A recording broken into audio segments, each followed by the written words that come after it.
name everybody knows I'm Jerome Hickman.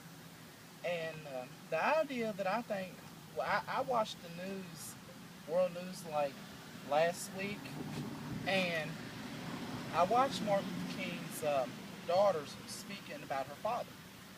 And they asked her, if her father was in her life, if her father's in her mind all the time. She said, "Well, my dad's always in my mind all the time." But the thing is that I noticing that he's more in my mind a lot more now than he always been in my mind because of the way this country is going. And she was saying that she would wish if more people can come out and be just like her dad and fight against issues here in America. And she was just saying that we don't really have too many civil rights leaders that are going out here to do it. And I agree with her because I mean that's the main problem. The main problem is that we don't have a civil rights person go to the federal government to get more. I mean, and it can't just be just going to the Capitol building, but it could be like doing marches in every state until something gets done.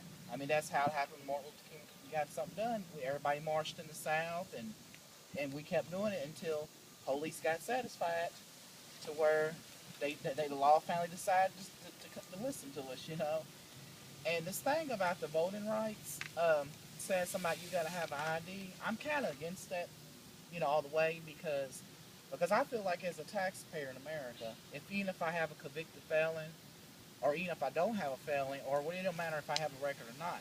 If I'm working and paying taxes to help the state and help the country, I should not have my rights. I should at least have my rights to vote for whoever gets in there. But yeah, I hope that if this thing does come out to where they're trying to take our voting rights away, like because of this new ID thing, I'm hoping that maybe we can get somebody to be like Martin Luther King, just get out there and just get all the people to march in Washington and just stay out there and fight until we don't allow them to pass this law. Like that one time when they tried to pass the health care, the Obamacare, a whole bunch of them conservative people was all out on the grounds of Washington, and they just wouldn't leave the property until they knew what happened. And I noticed that a lot of liberals we just don't do enough of that.